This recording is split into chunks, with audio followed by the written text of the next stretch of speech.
that they are successful as students. I want to say, first of all, good morning.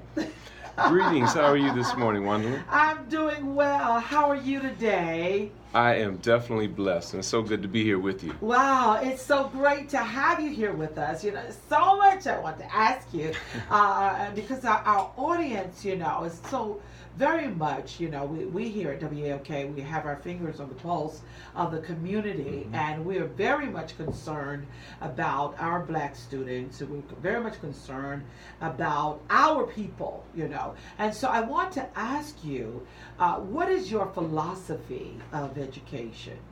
My philosophy of education is that we have to be rooted in the best of our culture. One of the challenges that I've seen in my research and in my practice as an educator is that most of our young people have been exposed not to the best of our culture, but to the worst of our culture. And as a matter of fact, much of the worst of our culture is often placed in broad media circulation around the world. And so what happens is they are decentered or taken away from an authentic view of who they are and where they come from. And that I see as one of the primary crises that we're facing as a people in general, and in particular with our youth. How can that change, if our young people have been exposed to the worst of culture? How can that begin to be transformed or changed? Sure. Well, from home, they have to be exposed to the best of our authentic culture. In my book, Honoring Our Ancestral Obligations, I quote Dr. John Henrik Clarke, an eminent historian, who said there were two things that held together great black civilizations. And that's honor and obligation. But from the perspective of a child who's never been introduced to the truth about our history, how can I honor ancestors that I've never been taught about? And how can I uphold an obligation that I'm completely unaware of? And so many of our children are kind of walking culturally blind because they haven't been exposed to the best of the culture. They've misunderstood and misinterpreted what it means to be black. So for many of our young people, they think that to be black means to be ignorant, means to be uneducated, means to be criminal, means to be violent, and those are the kinds of images that they constantly see in circulation. Add that to many school curricula that either completely leave them out or don't give a robust understanding of our history and our culture. Wow. And so when you look at education then from a historical perspective, how can we begin to educate young people so they're not culturally blind? Well, you definitely have to begin with who we are as a people. We as African people, as African American people, we come from a very rich tradition and heritage, a tradition that's steeped in great achievement, great contribution, rich culture. So that's where it all has to begin. And when it begins there, what we find is that our children are centered in a way that helps them to discover the truth of who they are, what their purpose is for being on the planet, so they can pursue that purpose passionately. There's so many stereotypes, in media, and so many different images that are portrayed of us as black people in the marketplace.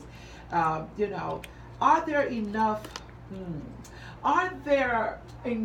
or strong enough voices out there that are making the type of influence among our black students or our young people? Are they out there making it?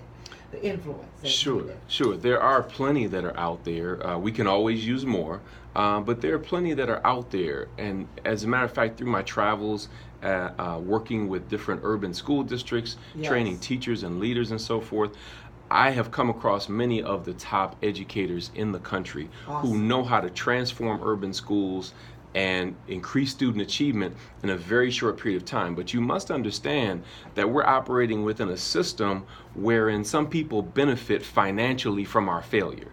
I need to say that again. There's some people who benefit financially from our failure.